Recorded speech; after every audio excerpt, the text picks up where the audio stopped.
이번 한 주간 우리 교환장 임직원들과 함께 새벽 기도를 진행하고 있습니다. 한 5 메시지를 준비했는데 조금 우리 임직원들이 교회를 이해하고 또 성도를 이해하고 그러면서 내게 주어져 있는 직분 가지고 어떻게 응답받아야 될 것인가, 그에 대해서 하나씩 새벽에 말씀을 보고 있습니다. 그래서 우리 임직원들은 이번 5 강의를 마음에 잘 담아두시고 하나님께서 이 일 때문에 나를 부르셨다, 이런 분명한 답을 얻는 그런 시간 되기를 바랍니다. 은혜 안에 강하라 그랬잖아요.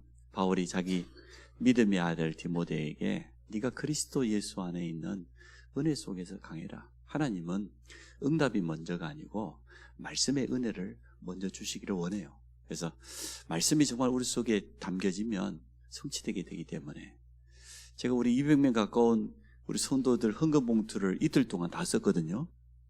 우리 유치부까지, 태영아까지. 그 봉투를 쓰는데 굉장히 은혜가 되더라고. 그래서 한 명 한 명 봉투를 일부러 기록하면서 또 그 성도에 대해서 기도하게 되어지고, 또 우리 유치부라든지 아동부에 새로운 아이들이 있잖아요. 좀 보니까 올 한 해 동안 전도된 랩런트를 보니까 100% 어려운 아이들이 왔더만요.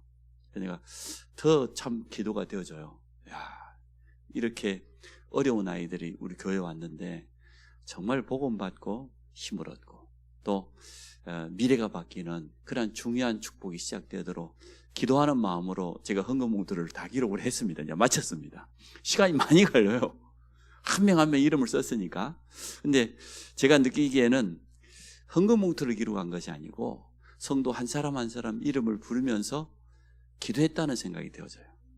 제가 언제 그런 기도를 하겠습니까? 그래서 제가 오늘 봉투를 마무리하면서 이 이름을 내가 앞에다 붙여놓고 늘 기도해야 돼, 이런 생각이 되어졌어요. 또 오후에 기도하는 교회가 부흥된다 그래가지고, 기도하는 교회는 별로 눈에 안 들어오고 부흥이 눈에 들어와가지고 그 책을 봤다 아닙니까? 꽂혀있는 책을 꺼내가지고 도대체 어떤 교회가 부흥되냐, 기도하는 교회가 부흥된다는 거예요. 담임 목사가 주일날 새벽 6시가 되었는데 아무도 안 온 그 교회당 자리에 와가지고요, 모든 성도들이 앉는 의자에다가 직접 안수하면서 축복 기도하는 거예요.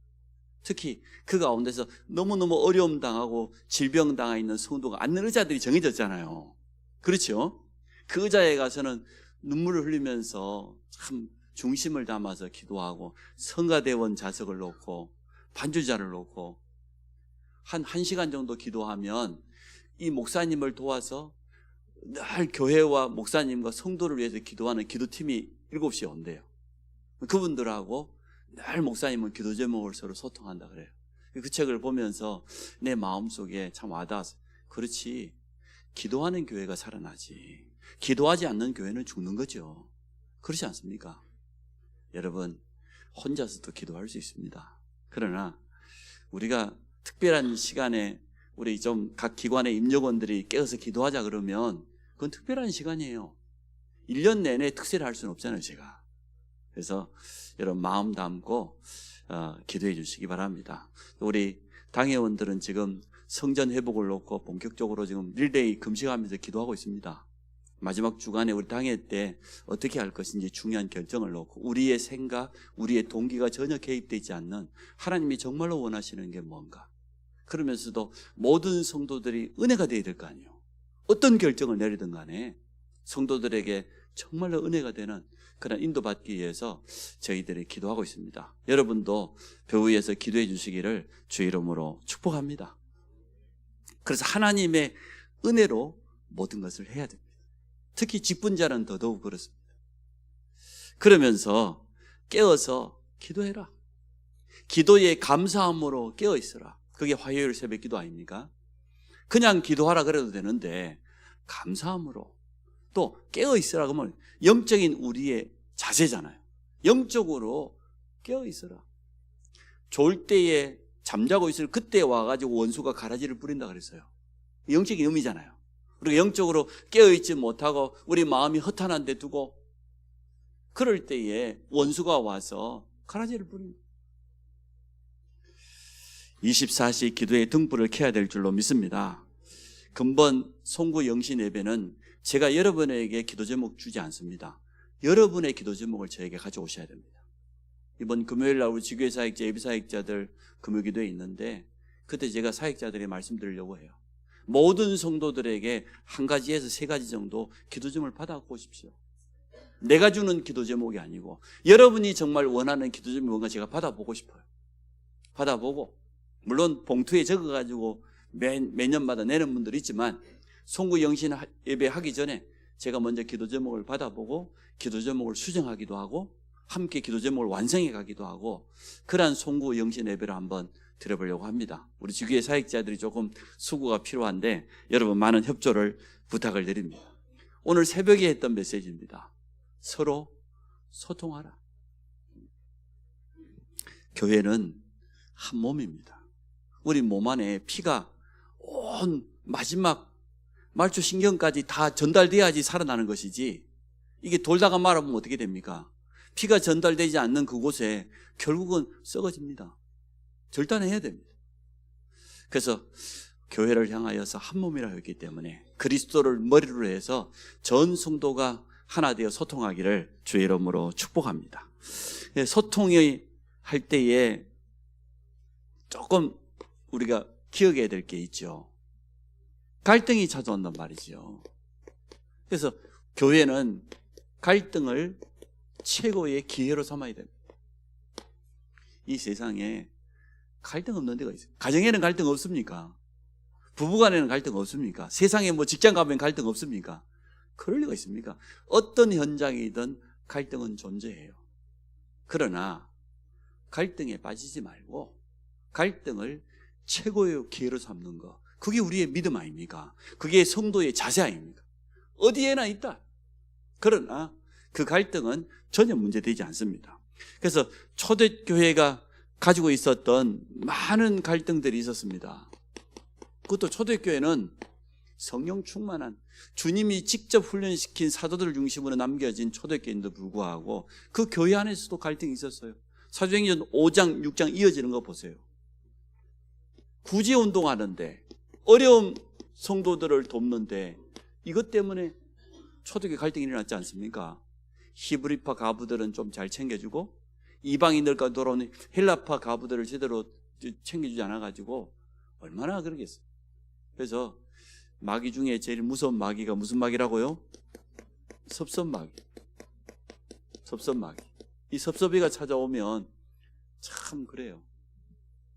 마음이 섭섭해져 버리면 그때부터는 메시지도 안 들려오고 무슨 말해도 듣지도 않고 나중에는 얼굴 보기도 힘들고 그리 되어져요. 그래서 이것 때문에 초대교회는 어려움 당했냐? 아니요. 최고의 기회로 삼았거든요. 언제나 이런 일이 있습니다. 교회가 한 단계 한 단계 성장해 가려고 하면 늘 이런 일이 있어요. 저도 몇 년 전부터 말씀드릴 겁니다. 정말 우리 교회가 성전 회복을 해야 될 시간표가 다가오면 제일 중요한 사람들부터 건드릴 것이다. 그런 일들이 분명히 일어난다고 미리 말씀했지 않습니까? 또 초대교회 수장이었던 베드로가 가서 복음을 전했는데 누가 돌아왔습니까? 로마의 백부장인 고넬료가 돌아왔거든요. 고넬료가 회개하고 돌아온 이것 때문에 초대교회 갈등이 생겼어요. 왜 할례 받지 않는 이방인 집에 갔냐? 왜 그가 식사했냐 말이에요. 이런 갈등이 찾아오기도 했습니다. 근데 오늘 본문을 보십시오. 오늘 본문은 보통 갈등. 지금 이방 현장에 선교 현장에서 일어난 현장입니다. 선교 현장에 많은 이방인들이 회개하고 돌아오는 그 가운데 1절에 보니까 어떤 사람들이 너희로부터 내려와서 형제들을 가르치되 너희가 모세의 법대로 할례를 받지 아니하면 능히 구원을 받지 못하리라 하니 어떻게 구원받습니까? 예수를 그리스도로 믿음으로 마음으로 믿어 의에 이르고 입으로 시인하여 구원받아요. 할례를 통해서 구원받는 게 아니에요. 율법은 우리가 다 지킬 수도 없어요. 지킨다고 해도 우리는 구원받지 못해요. 율법이 하는 역할은 뭡니까? 나는 죄인이구나. 나는 안 되는구나. 나는 멸망받을 자구나. 그래서 나에게는 구원자가 필요하다. 그리스도가 필요하다. 누가 그리스도냐? 예수가 바로 그리스도다. 그게 율법의 역할이에요. 율법이 있어야 돼요. 있어야 돼요. 율법은 반드시 필요해요. 율법이 없다고 하면 내가 원지 아래 있었던 인간인 걸 어떻게 압니까? 우리가 저주 아래 있었다는 걸 어떻게 깨닫습니까? 율법이 있음으로 말미암아 창세기 3장에 하나님 떠난 내 영적인 상태를 발견하고, 그래서 내 힘으로 종교로 그 어떤 노력으로 안 된다는 걸 깨닫고 오직 예수라고 하는 답을 얻게 만들잖아요. 갈라디아서는 뭐라 그랬습니까? 율법을 향하여서 초등학문이라고 표현하고, 옛날 성경에 보니까 몽학 선생이라고 그랬어요. 무슨 말이냐? 국민학교 들어가기 전에 아이에게 미리 공부 가르치는 선생을 몽학 선생이라고 그러는데, 그런 것처럼 우리가 복음을 깨닫게 하기 위해서 우리를 복음으로 인도하는 몽학 선생, 초등학문 같다. 그게 율법이라고 말했거든요. 그런데 오늘 율법에서 가장 강조하는 게 할례입니다. 하나님의 언약을 몸에다가 새기는 것을 의미하는 것인데, 예수를 영접하지 않으면 아무리 몸에 새기고 할례를 아무리 받아도 소용없어요. 근데 오늘 지금 유대로부터 내려온 사람들, 쉽게 말하면 정통 유대인들이 이방인들에게 지금 이러한 짐을 짊어주기로 하나. 참 안타깝죠. 바울과 바나바가 선교 현장에서도 다투기도 했잖아요. 마가 요한을 수행원으로 데리고 갈 거냐 안 데리고 갈 거냐. 바나바는 자기 생질 조카이기 때문에 마가를 요한을 데려가기를 원했는데, 바나바가 데려가 보니까요 너무나 문제가 많단 말이에요. 지난 선교 여행 때 같이 가보니까 선교하다가 도망가 버렸어. 중간에 되돌아와. 그러니까 바울이 좀 더 준비되면 좀 다음에 데려가면 좋겠다. 근데 바나바는 꼭 데려가고 싶은 거예요. 그것 때문에 결국 어떻게 됐습니까? 둘이 나눠졌어요. 갈등이 너무 심해가지고. 나눠진 것도 문제될 건 없어요. 두 팀이 선교 현장을 나갔으니까. 그러나 우리는 기억해야 돼요. 초대교회에도 갈등이 많았다. 그 성령 충만 오순절 성령의 역사를 체험한 초대교회도 갈등이 많았습니다. 그러면 그 갈등에 빠졌냐? 아니요. 그 갈등을 통해서 완전 갱신하는 기회, 응답의 기회를 삼아버렸어요. 여러분도 그렇게 하시기를 축복합니다. 우리 가정에 갈등이 다가왔다. 정말 우리 가족들을 도우라는 사람 아니겠습니까? 자녀들도 마찬가지요. 여러분이 철이 들었으면 부모에게 어려움이 있다. 여러분 가정을 본격적으로 위해서 기도하고 부모님을 도우라는 사인이에요. 그렇죠? 부부간에도 마찬가지 아닙니까? 한 몸이라는 것은 저 사람에게 부족한 부분을 내가 도울 수 있다는 거거든요. 함께 채워가라는 뜻이거든요. 그게 한 몸이에요. 그러면 갈등이라는 것은 뭔가 부족한 부분이 있으니까 생기는 거 아닙니까? 그 부분을 가지고 하나님 앞에서 깊이 기도해 보면 굉장히 중요한 응답 받을 수 있습니다. 초대교회는 어떻게 갱신했습니까? 섭섭한 게 문제가 아니고 주의 종들은 말씀과 기도에 전무하고, 또 7집사 성령 충만한 일꾼들을 세워가지고 교회의 행정뿐만 아니라 현장의 전도자로, 사역자로 귀하게 쓰임받은 거 보십시오. 여러분 보셨잖아요. 빌립이 성령에 이끌림 바 되어져 가지고 말이에요. 사마리아 땅에 가서 복음 전했더니 막 귀신 들린 자, 중풍병자, 안전병이, 불치병이 막 치유되고 내시를 살리고 말이에요. 아예 스데반 같은 경우는 순교하는 자리까지 갔지 않습니까? 정확한 복음을 선포하는 이러한 응답이 갈등 이후에 찾아왔어요. 그럼 갈등 필요합니까? 안 필요합니까? 필요해요. 하나님이 필요하니까 주셨지 필요 없는 걸 허락하실 리가 있습니까? 또 초대교회가 고넬료 사건 이후에 뭐라고 고백하냐면, 자기 스스로 고백하기를 사도행전 11장에 예루살렘 회의에서 보니까 베드로가 내가 누구에게 하나님을 맡겠냐? 하나님이 나를 이끌어갔고 하나님께서 그 가정에 가서 복음 전했더니 성령이 임했다. 그래서 내가 세례줬다. 내가 하나님이가. 내가 어떻게 하나님 막을 수 있겠냐? 그래서 온 초대교회가 이방인들에게도 구원의 길이 열린 것을 기뻐했다고 그랬어요. 이처럼 하나님의 행하시는 이 선교의 문, 이방의 문이 활짝 열려지는 것을 보면서 결국은 하나님께 영광 돌리는 거 보세요. 얼마나 감사할 일입니까? 갈등은 기회입니다. 갈등은 우리의 그릇을 넓히는 기회입니다. 하나님께서 우리를 이끌어 가시는 방법입니다. 갈등하지 않으면 여러분 그 자리에 머물러 있기 원해요. 여기가 좋사오니 하고 마태복음 10장에 보니까 변화산 올라갔는데 베드로가 그랬잖아요. 모세도 보이고 엘리야도 보이고 주님도 보이고 여기가 좋사오니 내가 초막 셋을 지어가지고 여기 머무르고 싶다. 우리 찬양 불렀지 않습니까? 이게 머물고 싶지만은 저 세상에 할 일 많아서 주께서 우리를 가라 하신다. 그렇습니다. 갈등은 이렇게 좋은 기회가 될 수가 있습니다. 갈등을 피할 수는 없지만 방치해서는 안 됩니다. 못 본 채 하고 있으면 절대 안 됩니다. 상처가 치유돼야지, 싸매야지. 가만 놔두면 곪아요. 곪으면 마지막에 터져요.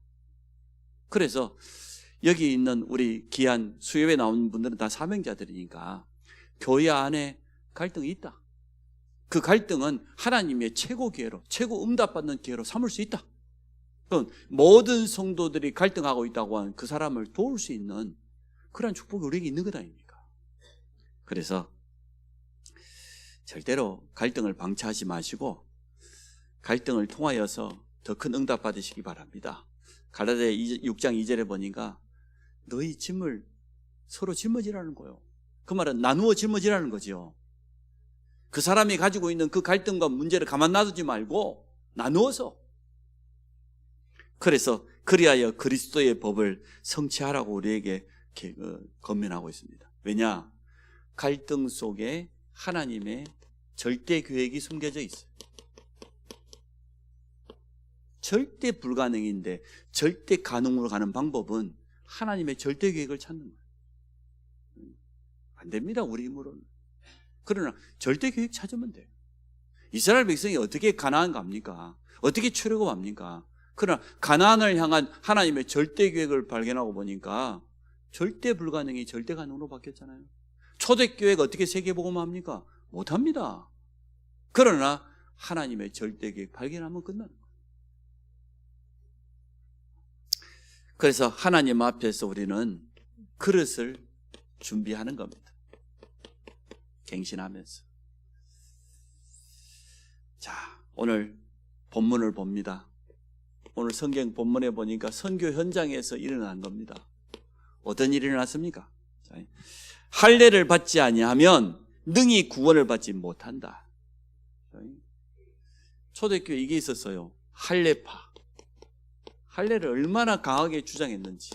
또 무할례파.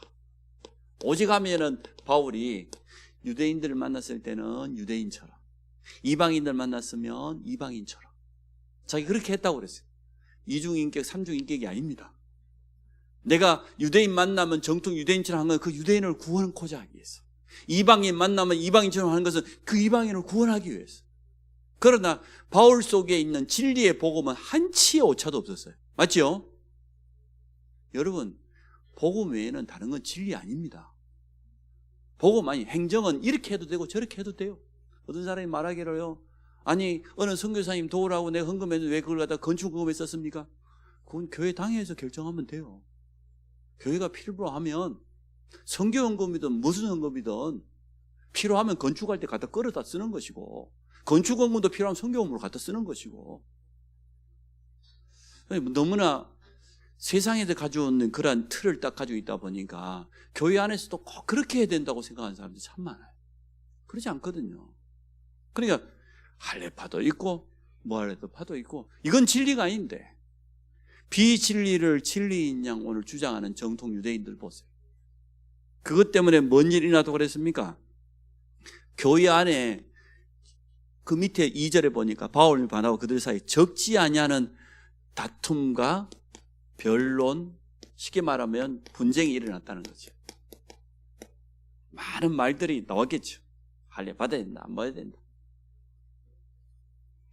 이처럼 사단은 우리가 다른 데 시간 빼앗기고 마음 빼앗기고 에너지 빼앗기고 그러기를 원해요. 그거 별로 중요한 것 아닌데, 진리도 아닌데 말이에요. 그래서 우리는 어디에다가 우리의 중심을 들여야 될 것인지, 시간을 들여야 할지 제대로 알아야 되겠습니다. 아니 이방인들이 지금 회개하고 돌아왔지 않습니까? 이 이방인에게 복음 전하라고 하나님은 바울을 부르셨지 않습니까? 내 이름을 이방인과 임금들과 이스라엘 자손에게 전하게 택한 그릇이다. 바울은 이 사명 가지고 와서 회개하고 돌아오는 놀라운 역사가 일어나는데, 기뻐해야 될 것인데, 감사할 일인데, 여기서 우리는 참 잘해야 됩니다. 근데 오늘 바울과 바나바 지도자들이 참 잘했죠. 그러면 우리가 이것을 우리가 결정하지 말고 우리 예루살렘 교회에다가 소통을 하자.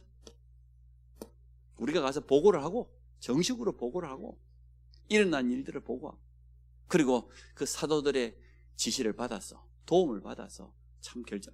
얼마나 지혜롭습니까? 바울같이 똑똑한 사람이 할례 받아야 된다 안 받아야 된다 그거 설명 못 하겠어요. 100번도 설명할 수 있어요. 얼마든지 뭐 유대에서 내려온 사람이든 뭐 성전에서 나온 사람이든 무슨 주장을 하든 반박할 수 있어요. 바울 얼마나 똑똑한 사람입니까? 그런데도 불구하고 그 모든 소리를 다 들어주고 말이에요. 아주 지혜롭게 행하는 것을 보게 됩니다. 그래서 교회를 얼마나 소중한 줄 알아야 됩니다. 교회는 복음의 진리를 지키는 마지막 보루입니다. 이게 교회입니다. 교회에 대해서 함부로 말하면 안 돼요. 바울은 교회가 얼마나 소중하고 성도 한 사람이 얼마나 소중한지 알았기 때문에 이러한 결정을 한 것 같아요. 그래서 소수의 의견으로 결정하는 것이 아니고 공식적인 그런 자리로 가지고 가잖아요. 참 지혜롭죠. 제가 목사로서 우리 목회자의 부끄러운 부분을 이야기하고 싶어요. 우리 RTS 동문들이 벌써 25회 이렇게 되다 보니까 졸업생이 뭐 많아요. 이제 뭐 1000명. 졸업생이 참 많은 건 참 좋은데, 중요한 결정을 할 때 자기가 모시고 있는 목사님에게 물어보지도 않고, 자기 노예에 있는 어른 목사님들한테 물어보지도 않고, 선배들에게 한마디도 물어보지도 않고 너무너무 쉽게 결정해요. 이래가지고 교회들이 뭐 나눠져 버리고 깨어져 버리고, 아니 100명 모이는 교회가 3개로 나눠져 버렸어요. 어떻게 해야 됩니까? 그러면 어느 날 갑자기 또 보니까 아무 말도 사임해 버렸어. 그런 걸 보면서 이건 정말 성도들의 문제가 아니고 목회자 문제다 진짜, 이런 생각이 들어져요. 정말 중요한 일이 생기면 하나님 앞에 먼저 기도해보고, 교회 안에 장로님들과 의논해보고, 그래도 좀 지혜가 부족하면 어르신들 있잖아요, 노회에 물어보고. 저는 우리 교회에 뭔 일 생길 때마다 노예 어른들에게 늘 물어봅니다. 이럴 때는 어떻게 해야 되냐, 자문을 구합니다. 그러면 그분들이 목회에 경륜이 있기 때문에요, 얼마나 참 지혜롭게 대답했는지 몰라요. 그게 언제나 답이 됐어요. 그럼 제가 당회원들에 가서 설명합니다. 우리 노예 어르신 어떤 목사님들이 이렇게 물어봤습니다. 답이 이렇게 왔습니다. 어떻게 하면 좋을까요? 우리 장로들 다 이해해요. 그게 맞는 것 같다고. 그렇게 하면 좋겠다고. 얼마나 좋습니까? 내가 고집을 내릴 필요도 없고. 그래서 오늘 바울과 바나바가 하는 것을 잘 봐야 됩니다. 각 선교회도 마찬가지고 주일학 각 기관도 마찬가지예요. 교회 안에 왜 기관이 있고 당회가 있고 더 나아가서 노회가 있고 총회가 있습니까? 이런 부분들을 잘 이용하면은 교회가 굉장히 은혜스럽게 갈 수 있습니다. 그래서 우리는 오늘 이 본문을 보면서 단순하게 갈등이다 이렇게 볼 게 아니라, 어느 해를 기관을 움직일 때 갈등이 없을 수가 있습니까? 그때에 정말 하나님께 기도하면서 인도를 잘 받으면 돼요. 그러면 우리가 정말로 그릇을 키우고 한 단계 업그레이드되는 그런 시간도 되어지거든요, 틀림없이. 자, 그래서 굉장히 지혜로운 결정을 내리는 걸 보죠. 그래서 오늘 우리가 다 읽지는 않았습니다만은 그 하반절에 보면은 야고보라고 하는 사도가 일어나고 13절에 말을 마침에 야고보가 대답하여 이르되 형제들아 내 말을 들어 하나님이 처음으로 이방인 중에서 자기 이름을 위할 백성을 취하시려고 그들을 돌보신 것을 시므온이 말했단 말이죠. 선지자들의 말과 일치하지 않냐 말이야. 17절 보세요. 얼마나 은혜됩니까? 이는 그 남은 사람들과 내 이름으로 일컬음을 받을 모든 이방인들로 주를 찾게 하려 함이라 하셨으니 구약 성경에 예언된 거예요. 구약에 이방인들이 회개하고 돌아올 것이라고 약속되어 있지 않냐? 이방인의 충만한 수가 돌아오기까지 주님이 기다리신다고 했지 않았냐? 그 말이거든요. 그 약속대로 오늘 지금 선교 현장 이방인들이 회개하고 돌아왔다. 이거 우리 기뻐해야 될 일이다. 그러면서 결정을 하지요. 19절 20절을 보십시오. 그러므로 내 의견에는 이방 중에서 하나님께서 돌아온 자들을 괴롭게 하지 말고 다만 우상의 더러운 것과 음행과 목매어 죽인 것과 피를 멀리하라고 편지하는 것이 옳으니 이는 예로부터 각성에서 모세를 전하는 자가 있어 안식일마다 회당에서 그거를 읽음이라 해요. 구약의 성경을 읽다 보니까 할례에 대한 이야기가 나올 수밖에 없었는데, 그러나 우리가 이방인들에게 이 율법의 짐을 또 지어주면 되겠냐 말이에요. 그리스도께서 다 완성했는데, 예수 그리스도는 율법의 완성자입니다. 우리 주님이 그래서 요한복음 19장 30절에 다 이루었다. 다 이루었다 이 말은 구약의 모든 예언이 약속이 성취되었다 이 말도 되지만 율법의 요구를 주님께서 완벽하게 이루었어요. 죄의 삭은 사망인데, 그것도 피 흘리지 않고는 절대로 정수 없는데 우리 주님이 죽으셨어요.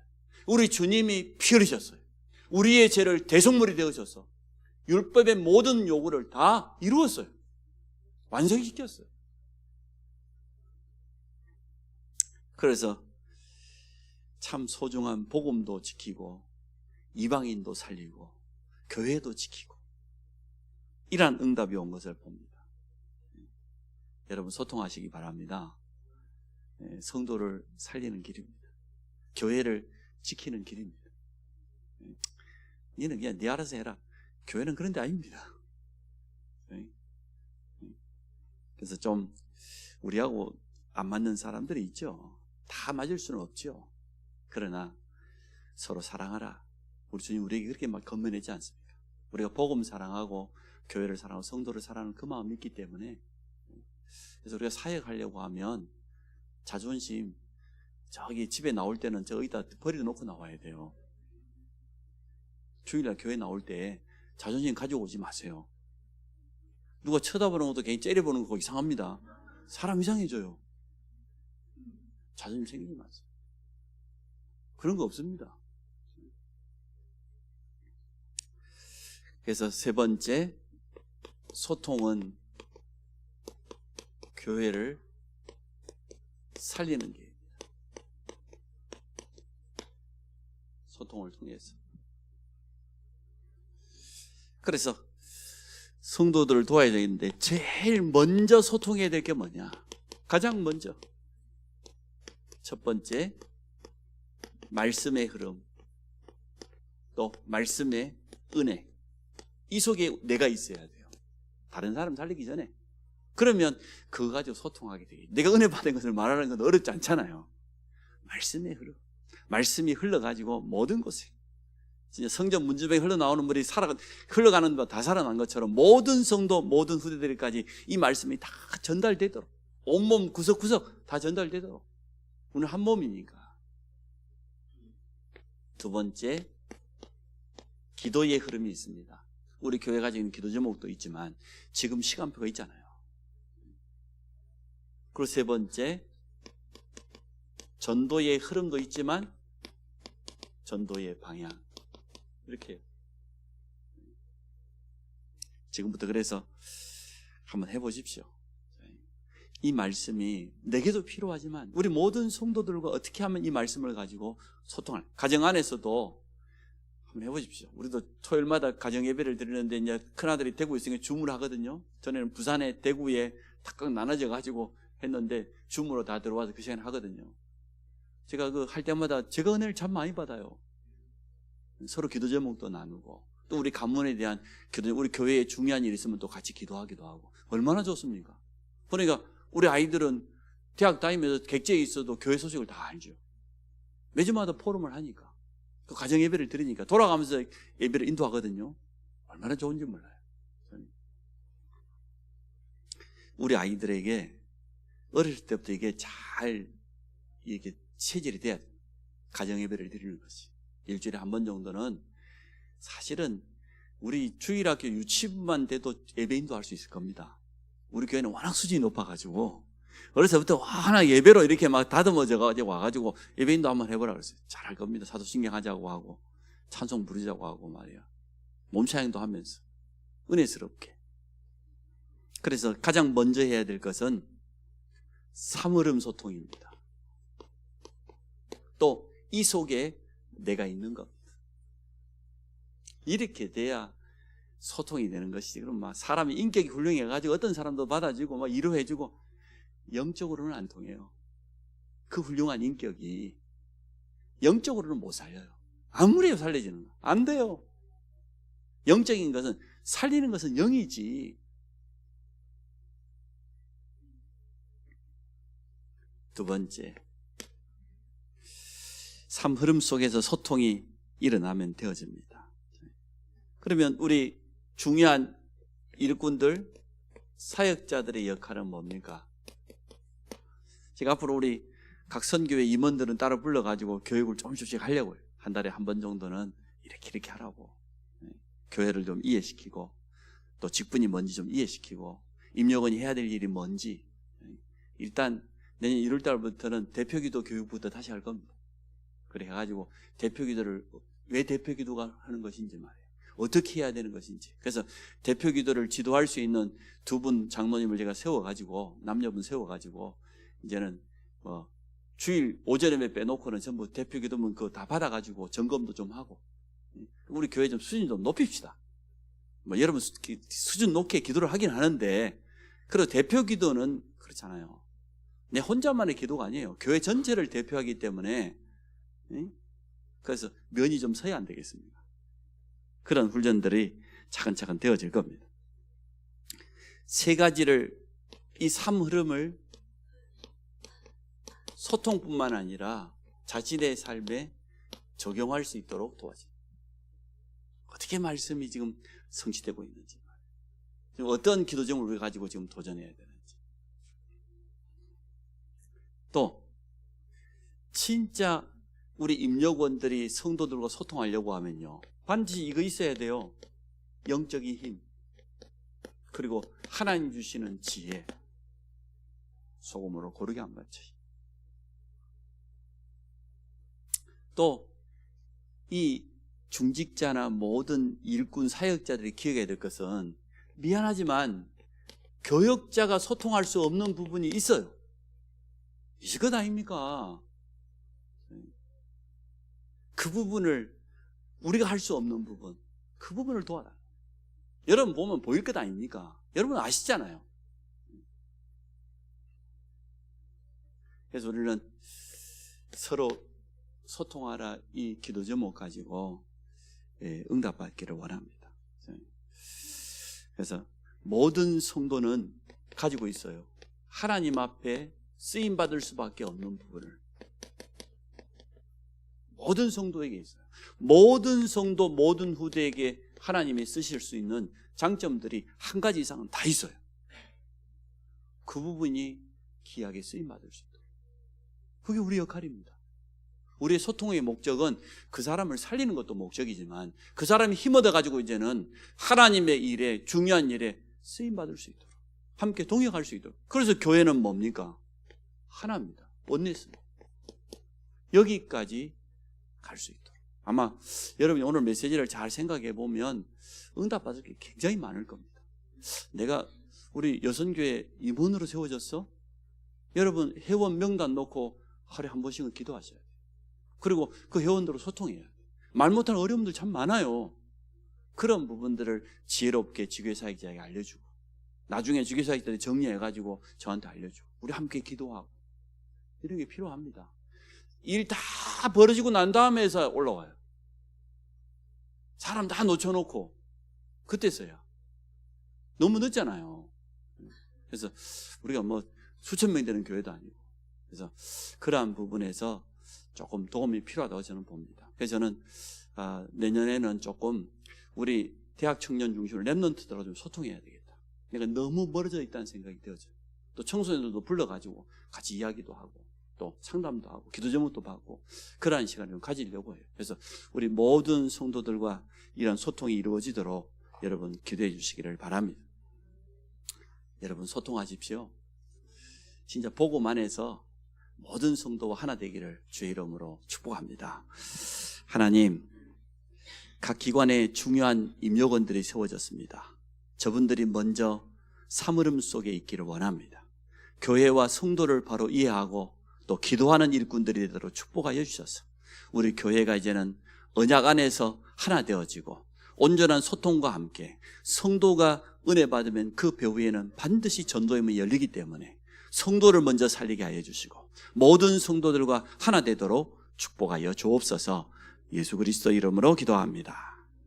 아멘.